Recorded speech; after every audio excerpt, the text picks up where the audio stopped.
So good afternoon to all. Yesterday what we learned, we will see in a very brief. Yesterday we have seen what is optics and what are the sub branches of the optics. So optics is the branch of physics which deals with the study of nature and properties of light, or which studies the behavior and interaction of light with the matter. So this optics is divided into three sub branches that we have seen. The three sub branches are geometrical optics, physical optics, and quantum optics. So in geometrical optics, we see what is the geometrical optics. It is the study of light on the basis of ray diagrams. So the formation of images formed by lenses or mirrors can be explained easily using the ray diagrams. So when we consider the ray diagrams to represent a light, then it is called as the geometrical optics. But the light also possesses another characteristics which cannot be explained on the basis of ray diagrams, and that characteristics or properties of the lights are explained on the basis of wave theory of light. And that if we use to explain the light wave theory of light, then that optics is called as the physical optics. So geometrical optics uses the ray diagram or particle nature of the light, and physical optics uses the wave nature of light. So when the light is studied on the basis of waves, then it is called as the physical optics. And there is on this basis of the physical optics, we can study the interference, diffraction, and polarization. So these are the phenomenon of or properties of the light which can be satisfactorily explained on the basis of wave theory of light. Now the third category of optics is the quantum optics, and this quantum optics is nothing but the modern branch of physics or modern branch of light. And in the quantum optics, the particle nature of light is considered. So we know what is the particle nature. So light is considered as a particle, and that smallest particle or smallest portion of the energy of the light, it is called as the quanta. And the particle of the light, it is called as the photon. So photon is the particle of light, smallest energy packet of the light, it is called as the photon. So when we study the light on the basis of this particle nature, that is the photon nature of light, then it is called as the quantum optics. So using the quantum optics, we can explain the photoelectric effect or Compton effect or atomic excitation, and these are the phenomenon which can be explained on the basis of quantum optics.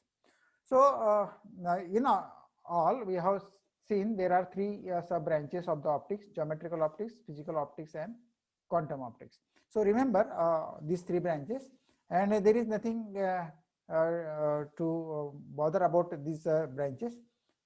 Nobody will ask the questions in the examination on these topics, but you should know what is the optics and what are the sub branches of the optics, and how these branches depends upon the different types of nature of the light. Now the today's topic of our discussion is the deviation produced by a lens. Now yesterday we have seen how the lenses forms the images, where the image is formed depending upon the position of the object, and I have shown that things using the ray diagrams. So that is not the important point here. Now today we are going to discuss the very important topic, which is the very basic topic in this course, that is the deviation produced by a thin lens. How, when the light is incident on a lens, how much it is deviated from its normal path. Suppose this is the ray going in a straight line. Using the ray diagrams, we can say light travels in a straight line. So when the light travels in a straight lines, and when it strikes the lens, how it is deviated or how much it is deviated. The deviation means the change in path of the light from its normal direction. So this is the normal direction, and if the light changes direction from like this, so this is called the deviation, turning of the point, changing the path of the light. So how much deviation is produced by the lens is the today's topic of discussion. So you must concentrate yourself on the screen, because everything will appear on the screen. So allow me to share the screen.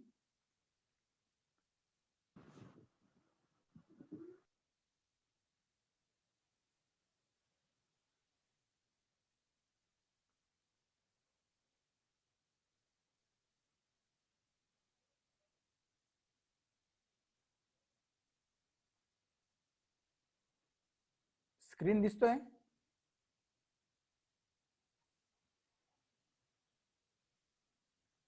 नाही दिसत आहे.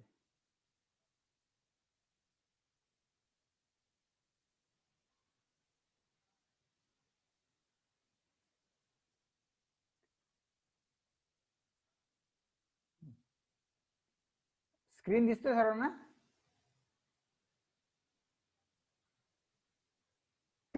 हो sir. Okay, हाँ sir, ठीक है.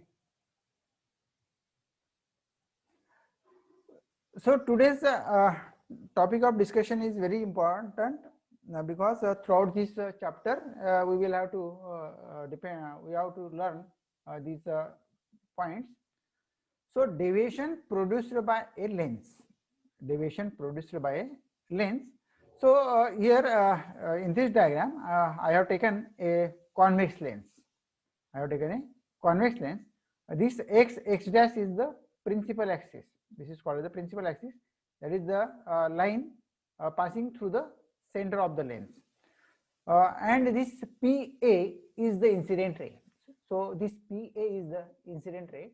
So the ray PA strikes at point A and it is at height h from the center of the lens. So the ray PA strikes the lens at a height of h. तर हा जो incident ray हा या लेन्सला H या हाईटला strike करतोय, बरोबर. म्हणजे आपण तिथे त्याला आपण इन्सिडेंट केला. So this is the incident ray parallel to the principal axis. आता इथे एक गोष्ट लक्षात घ्या, आपल्याला काय करायचंय, deviation produced by thin lens, how much light is deviated from its normal path, this we have to find out, बरोबर. जर हा लेन्स या ठिकाणी नसता तर हा पी ए हा जो रे आहे तो कुठे गेला असता, सरळ तर ए पासून एन कडे गेला असता. So P N is its normal path, but due to this lens at point A, this ray, incident ray is refracted. It gets refracted and it takes the path AB. It takes the path AB. So from the normal position, it is deviated by an angle delta. So this angle is delta.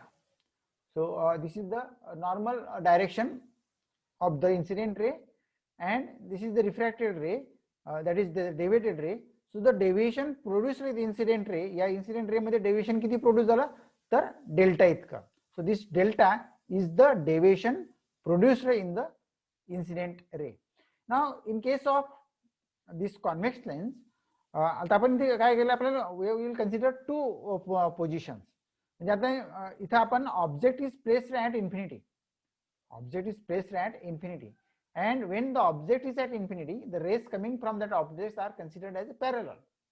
ज्यावेळेला आपला object हा इन्फिनिटीला place असेल तर त्यावेळेला त्याच्याकडनं जे येणारे raise आहेत दॅट आर पॅरलल. ते कसे असतात, पॅरलल. म्हणून इथे हा P A is the parallel beam of light और पॅरलल रे ऑफ लाईट आपण कन्सिडर केलेला आहे, बरं. दुसरे जे रे असतील ते पण पॅरलल असेल, पण आपण एक सिंगल रे आपण या ठिकाणी फक्त कन्सिडर केला आहे, which strikes the lens at a height of H. आता in case of convex lens, after refraction the light travels from the point, it is called as the focus. It is called as the focus. So this OB, this B is the focus of this lens. ज्यावेळेला आपण याच्यावर parallel beam of light incident करणार तर सगळे रे या बी या point मधून pass होतील, म्हणून बी हा जो पॉइंट आहे it is the focus of this lens, बरोबर. आणि मग हा जर फोकस आहे तर distance between centre of lens and focus of the lens त्याला आपण काय म्हणतो, focal length. So O B, diagram कडे बघा, स्क्रीन कडे बघा, इकडे तिकडे बघू नका. तर ओ बी हे जे डिस्टन्स आहे एक आहे focal length. O B is equal to F is the focal length of the lens. तर ओ बी डिस्टन्स काय घेतला आपण, फोकल लेंथ. आणि आपण deviation produced in the incident रे किती घेतला आपण, डेल्टा. तर आपण असं म्हणून घेतलं की हा डेल्टा इतकं डेव्हिएशन या ठिकाणी प्रोड्यूस झालं. सो बाय द जॉमेट्री हा अँगल डेल्टा आणि हा जो अँगल आहे हा अल्फा दिसतोय, पण actually it is the delta. म्हणजे हा अँगल आणि हा अँगल काय असेल, सारखा असेल. म्हणजे हा ए ओ बी हा एक ट्रायंगल तयार झाला इथे, लक्षात घ्या. हा एक triangle A O B, right angle triangle आपण तयार केला, बरोबर. सो ए पॅरलल, इथे object is placed at infinity. When the object is at infinity, the rays coming from the object are parallel. आणि त्या पॅरललचा आपण एक रे कन्सिडर केला PA. After refraction it passes through the focus B and therefore OB is the focal length of this lens and this beam strikes at height h.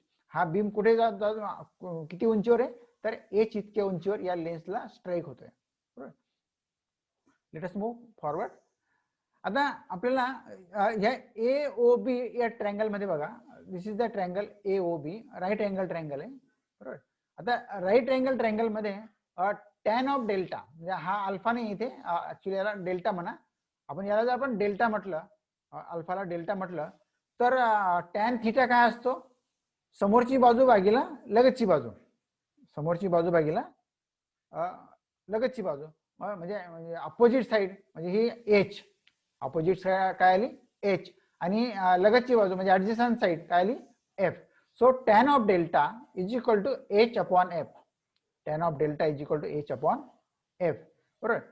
But if this delta is small,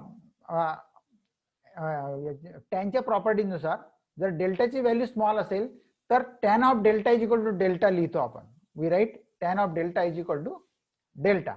आणि मग हा tan of delta is equal to delta लिहिला तर delta is equal to h upon f. Delta is equal to h upon f. Now what is delta? Delta is the deviation. Delta is the deviation. आणि h काय, h is the height at which the incident ray strikes, आणि f काय, f is the focal length of the lens. f is the focal length of the lens. म्हणजे deviation produced by the lens, म्हणजे एखाद्या लेन्सने deviation किती produce केलं तर आपल्याला या फॉर्म्युलाने कॅल्क्युलेट करता येईल. तर कसं कॅल्क्युलेट करणार आपण, delta is equal to h upon f. h आपल्याला मोजता येईल, f आपल्याला माहित असेल focal length of the lens, तर h आणि f च्या व्हॅल्यूवरून आपण डेल्टा म्हणजे डेव्हिएशन किती प्रोड्यूस होईल ते आपण कॅल्क्युलेट करू शकतो. So this gives the deviation produced by a thin lens. But पण हे केव्हा condition, when an object is at infinity, म्हणजे ऑब्जेक्ट कुठे ठेवलेला आहे आपण, इन्फिनिटीला ठेवलेला आहे बरोबर. तर त्यावेळेला डेव्हिएशन किती मिळालं, delta is equal to h upon f. Remember object is placed at infinity, तर त्यावेळेला आपल्याला डेल्टा काय मिळाला, delta is equal to h upon f. चला थोडंसं पुढे जाऊया आपण. आता आपण ऑब्जेक्ट जो आहे तो फायनाइट डिस्टन्सला ठेवूया. The object is not at infinity बरोबर. आता आपण काय करूया की ऑब्जेक्ट जो आहे तो इन्फिनिटीला नाहीये, आपण तो फायनाइट डिस्टन्सला ठेवला. समजा आता ओ या ठिकाणी ओ हा पॉइंट घ्या. Suppose object is placed here, this is the object, O is the object, O is the object. आणि या ऑब्जेक्ट पासून निघणारा रे पी या पॉइंटला स्ट्राईक होते बरोबर. आता आपण काय केलं, when an object is at finite distance, आपण ऑब्जेक्ट कुठे गेला, आपण लेन्स पासून फायनाइट डिस्टन्सला. पहिल्या केस मध्ये आपण काय घेतलं होतं, object is at infinity, object is at infinity. आता आपण काय घेतलं की object is at finite distance, object आपण फायनाइट डिस्टन्सला घेतला फ्रॉम द लेन्स, म्हणजे ओ इज द ऑब्जेक्ट. ह्या ऑब्जेक्ट पासून निघणारे रे समजा OP हा इन्सिडेंट रे आणि तो पुन्हा या लेन्सला h इतक्या हाईटवर स्ट्राईक होतोय, h इतक्या हाईटवर काय होईल, तो स्ट्राईक होईल. आता at point P after refraction this will again pass through the focus, it will be deviated. After refraction it will pass through this point I. म्हणजे ह्या ऑब्जेक्टची इमेज या ठिकाणी तयार झाली. दिस I is the image, this is the object and its image is I. आता आपल्याला object distance आपण लेन्सच्या प्रॉपर्टीनुसार object distance is denoted by U आणि image distance is denoted by V. Distances, object distance and image distance, they are always measured from the center of the lens. या लेन्सच्या centre पासून ते मोजले जातात. But जे डिस्टन्सेस या लेन्सच्या left साइडला आहेत they are considered as negative, आणि जे राईट साइडला आहेत they are considered as positive. म्हणजे image is at the positive side, म्हणून V जो आहे तो पॉझिटिव्ह मोजला जाईल आणि U जो आहे तो काय मोजला जाईल, निगेटिव्ह मोजला जाईल, because it is to the left of the lens. म्हणजे लेफ्ट साइडचे डिस्टन्सेस हे निगेटिव्ह पकडायचे आणि राईट साइडचे डिस्टन्सेस हे पॉझिटिव्ह पकडायचे. तर समजा हा रे OP हा रे समजा हा लेन्स नसता तर या डॉट त्याने कोणता पाथ फॉलो केला असता, it will have been followed this dotted path, म्हणजे या डॉटेड पाथवरून तो गेला असता. But due to this lens it gets refracted, it changes its path, म्हणजेच त्याच्या नॉर्मल पाथ पासून तो डेल्टाने या ठिकाणी काय झाला, डेव्हिएट झाला. So delta is the deviation produced by this lens, म्हणजे या लेन्सने प्रोड्यूस केलेलं डेव्हिएशन किती झालं, डेल्टा. मग हा डेल्टा. आता इथे I is the image and distance of the image is V, O is the object and distance of the object from the lens is U, but this object distance is taken as negative. आता हा जो angle delta आहे, so by the geometry आता हा POL, कारण हा external angle आहे, दिस delta is external angle, हा कन्सिडर आपण अँगल जर कन्सिडर केला कोणता ट्रायंगल POI हा अँगल जर आपण कन्सिडर केला तर delta angle by the from the properties of the triangle POI plus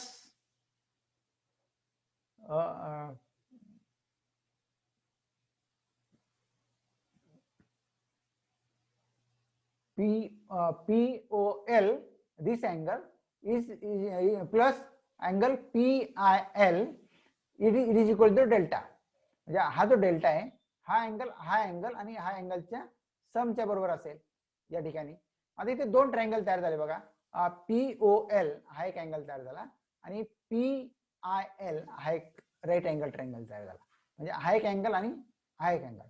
आता इथे अगेन आपण तो डेल्टा इज इक्वल टू चा जर फॉर्म्युला आपण अप्लाय केला तर इथे डेल्टा इज इक्वल टू म्हणजे हा this angle plus this angle, हा जो अँगल आहे हा H अपॉन मायनस यू, कारण tan of delta tan of this angle tan of POL जर आपण कन्सिडर केला आणि angle POL is very small then it is that angle, बरोबर.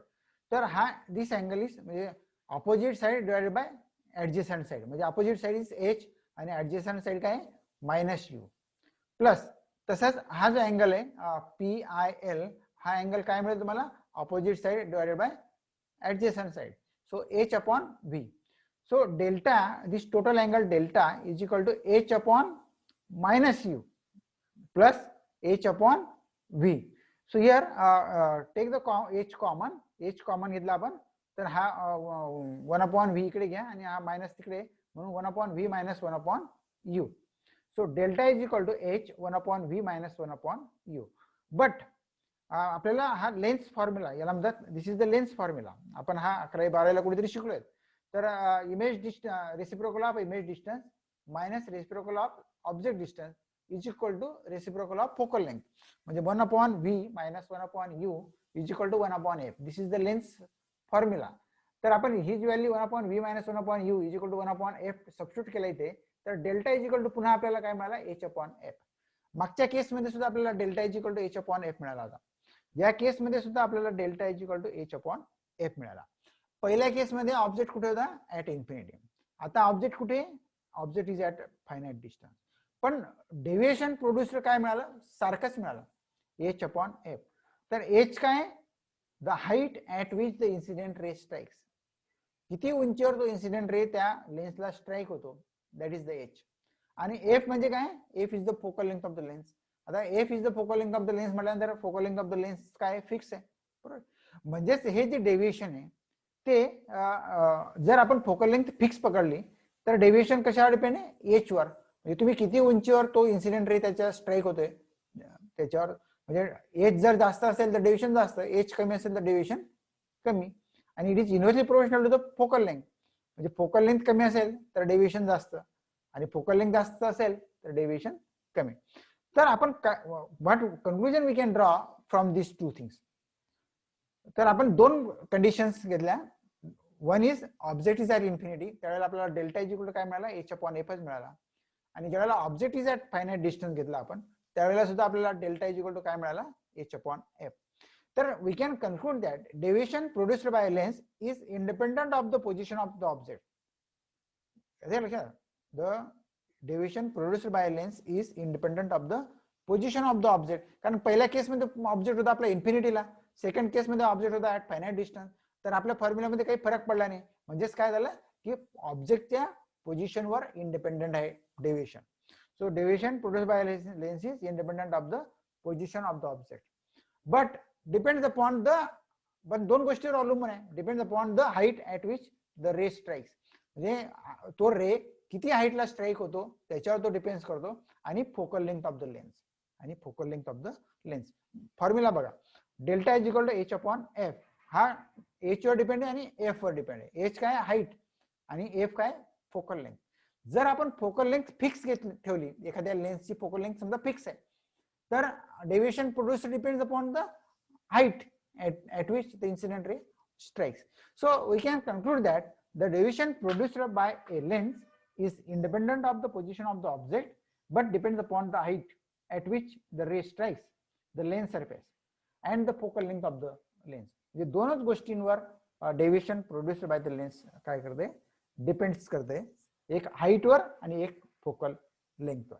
तर हे एक छोटंसं आपण एक डेरिव्हेशन या ठिकाणी आपण लर्न केलेलं आहे. या डेरिव्हेशनचा उपयोग करून आपल्याला पुढचे डेरिव्हेशन्स म्हणा किंवा पुढचे फॉर्म्युले आपल्याला काढायचे आहेत. येते लक्षात.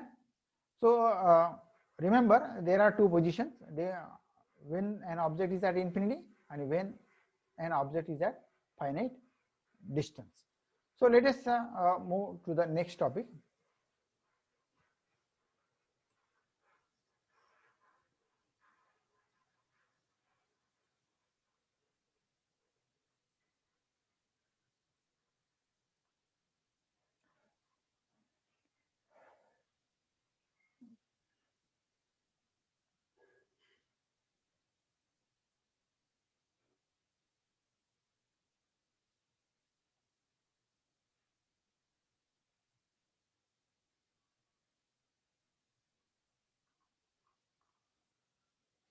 Now our next topic of discussion is the power of the lens. आणि त्याच्यानंतर आपण मग deviation focal length of combination of two lenses separated by finite distance घेऊया. आता आपण what is the power of the lens. It is C power of lens. आता आपल्याला तुमच्याकडे समजा एखादा लेन्स दिला, त्या लेन्सची तुम्हाला फोकल लेंथ काढता येते, बरोबर. फोकल लेंथ आपल्याला माहित असते किंवा ते आपल्याला मेजर करता येते. एखादा लेन्स घ्या आणि त्या लेन्सवर एखादा इमेज फॉर्म करा. कोणत्या पोझिशनला इमेज, एक स्क्रीन तयार करा. स्क्रीन घ्या, एक लेन्स आणि स्क्रीन वर इमेज एखादी ऑब्जेक्टची घ्या, तर ज्या डिस्टन्सला ती इमेज क्लिअर दिसेल that is the focal length of the lens. आपल्याला या पद्धतीने मोजता येईल. किंवा in other way if you know the focal length of the lens. तर what is the power of the lens. Power of the lens जर आपल्याला मोजायची असेल तर the formula is very simple. The reciprocal of focal length of a lens measured in meter, it is called as the power of lens. बघा या वाक्याचा अर्थ लक्षात घ्या. The reciprocal of focal length म्हणजे फोकल लेंथ माहिती तुम्हाला, त्याचा रेसिप्रोकल, त्याचा रेसिप्रोकल. पण एक कंडिशन आहे. कुठली कंडिशन आहे तर focal length of the lens must be measured in metre. Focal length आपली कशामध्ये मोजलेली असली पाहिजे, मीटर मध्ये असली पाहिजे. सेंटीमीटर किंवा दुसऱ्या युनिट मध्ये ती नकोय.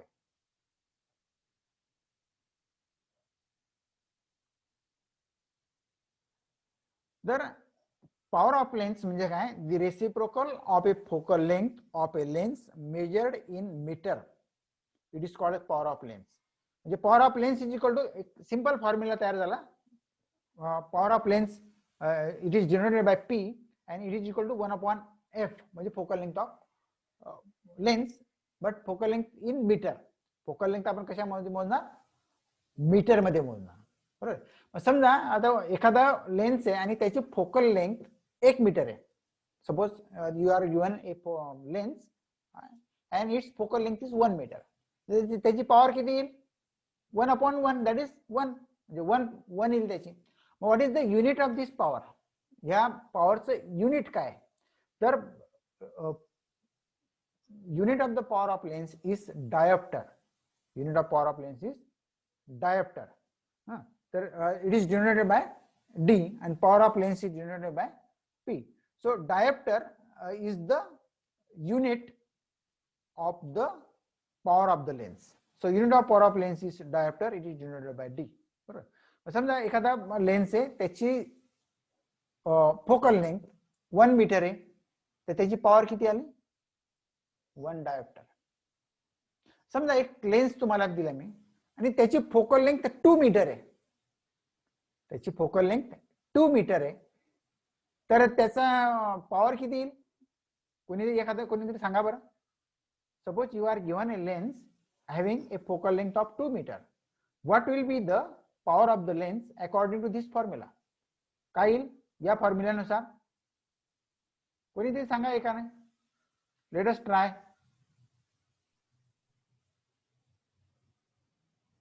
फोकल लेंथ 2 मीटर आहे, तर पॉवर ऑफ लेन्स किती येईल?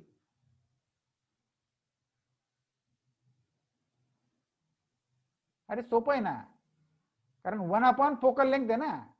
1/4 फोकल लेंथ 2 मीटर आहे, म्हणजे 1/2. 1/2 म्हणजे हाफ, म्हणजे हाफ डायप्टर. म्हणजे फोकल लेंथ किती आली? हाफ डायप्टर बरोबर. 0.5 हाफ म्हणजे 0.5 डायप्टर. समजा एखादा लेन्स आहे, त्याची फोकल लेंथ 4 मीटर आहे. फोकल लेंथ समजा एखाद्या लेन्सची 4 मीटर आहे, तर त्याची पॉवर काय येईल? 1/4. आणि 1/4 म्हणजे 0.25. सो 0.25 डायप्टर बरोबर. म्हणजे जशी फोकल लेंथ वाढत जाते तशी पॉवर काय होत जाते? कमी होत जाते, कारण इट इज इन्व्हर्सली प्रोपोर्शनल आहे. काय दिसतंय तुम्हाला इथे? It is the inversely proportional. So power of lens is equal to 1/4 focal length in metre. आपण हा फॉर्म्युला तुमच्या स्क्रीनवर दिसतोय. तुमच्या मोबाईल मध्ये क्लिअर दिसतं का नाही मला माहित नाही, पण जर तुम्ही लॅपटॉप वापरत असाल तर इथे क्लिअर दिसतंय. तर unit of power of lens is the dioptre. आणि जर समजा कॉन्व्हेक्स लेन्स ची फोकल लेंथ 1 मीटर असेल, तर त्याचं पॉवर जी असेल ती 1 डायप्टर येईल. जर एखादा लेन्सची फोकल लेंथ 2 मीटर असेल, तर त्याची पॉवर जी आहे ती हाफ डायप्टर किंवा 0.5 डायप्टर असेल. जर तुम्ही 4 मीटर फोकल लेंथचा लेन्स घेतला, तर त्याची पॉवर काय असेल? 0.25 डायप्टर असेल. So as the focal length increases, power decreases. किंवा as focal length decreases, power increases. So smaller the focal length, greater is the power. Smaller the focal length, greater is the power. ही जी power आहे, या power म्हणजे नेमकं काय? It is the converging और diverging property of the lens. Converging और diverging property of the lens. आता आपल्याला माहिती की कॉन्व्हेक्स लेन्सची प्रॉपर्टी काय? Converging. It brings all the rays together. आणि कॉन्केव्ह लेन्सची प्रॉपर्टी काय? कॉन्केव्ह लेन्सची it has the property of divergence. म्हणजे तो रेस जे आहेत ते एकमेकांपासून लांब जातात. Incident rays goes away from each other. आणि in convergence the incident rays comes together after refraction. So now here we are studying the convex lens. Convex lens of large focal length will have small power, and convex lens of small focal length will have high power. So this power of the lens is the measure of the ability of the lens to produce the convergence of the parallel beam of light. म्हणजे जर parallel beam of light आपण incident केला, तर तो किती प्रमाणामध्ये concentrate होईल, that is the power of. So the power of lens is the measure of its ability to produce the convergence of a parallel beam of light.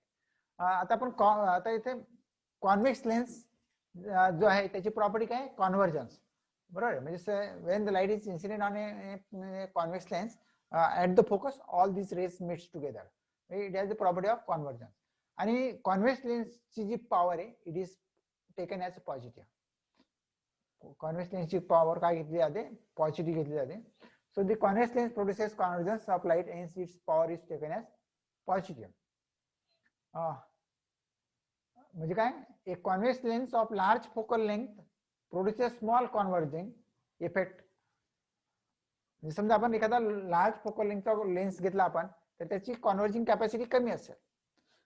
जर आपण small focal लेंथचा जर आपण लेन्स घेतला, त्याची कॉन्व्हर्जिंग कॅपॅसिटी काय असेल? जास्त असेल. So convex lens of large focal length produces a small converging effect, and a convex lens of small focal length produces a large converging effect. मी हे वेगवेगळ्या पद्धतीने या ठिकाणी तुम्हाला लक्ष देण्यासाठी टाकलेलं आहे.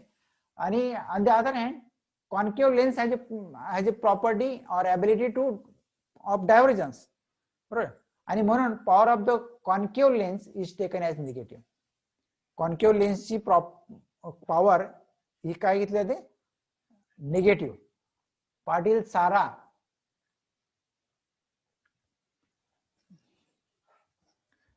पाटील इतका लेट नाही यायचं, आता लेक्चर संपण्याच्या वेळेत आहे, 5 मिनिटं राहिले फक्त, आता 2 मिनिटं बाकी आहेत. तर कॉन्केव्ह लेन्स प्रोड्युसेस डायव्हर्जन्स, म्हणून त्याची पॉवर ही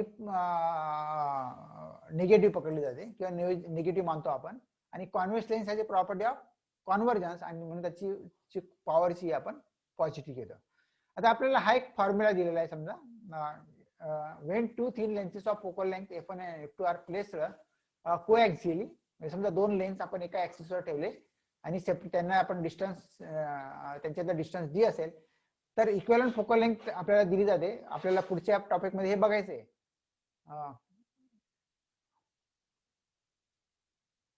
हा फॉर्म्युला आपण डिराईव्ह करणार आहे. समजा असा आपल्याला एक फॉर्म्युला आहे की 2 लेन्स एका ऍक्सिसवर आपण ठेवलेले आहेत, त्यांची फोकल लेंथ f1 आणि f2 आहे, आणि ही त्याची फोकल लेंथ ऑफ कॉम्बिनेशन आहे.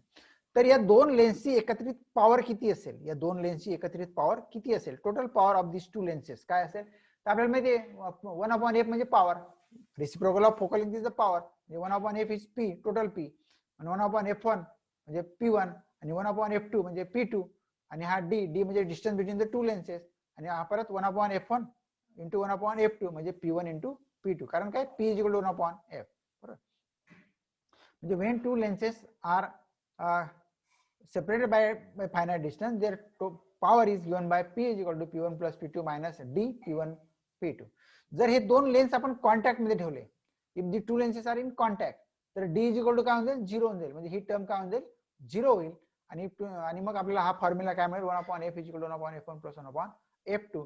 पण 1/f is equal to p, 1/f1 is equal to p1, आणि 1/f2 is equal to p2, म्हणून टोटल पॉवर of combination काय, p is equal to p1 plus p2. So this is all about the power of the lens. तर power of the lens म्हणजे काय, in short, power of the lens is the reciprocal of the focal length measured in meter. एवढं लक्षात घ्या, focal length centimetre मध्ये मोजलेली चालणार नाही. फोकल लेंथ ही नेहमी कशामध्ये मोजलेली असली पाहिजे, तर मीटर मध्ये मोजलेली असली पाहिजे. मग जर तुम्हाला एखाद्या लेन्सची पॉवर काढायची असेल आणि तुम्हाला दिला असेल सेंटीमीटर मध्ये फोकल लेंथ दिली असेल, तर your job is to convert centimetre into the metre first. म्हणजे पहिल्यांदा सेंटीमीटरचं मीटर मध्ये रूपांतर करून घ्यायचं, आणि मग त्या लेन्सची पॉवर आपण डिटरमाइन करू शकतो. येते लक्षात. So this is all about the power of the lens. आता या ठिकाणी मी तुम्हाला 3 एक्झाम्पल्स दिलेले आहेत. तर आपला टाइम संपत आलेला आहे, 1 मिनिट बाकी आहे. त्या 1 मिनिटामध्ये हे तुम्ही तुमचे स्क्रीनशॉट घेऊन घ्या, आणि हे स्क्रीनशॉट घेऊन मला उद्या हे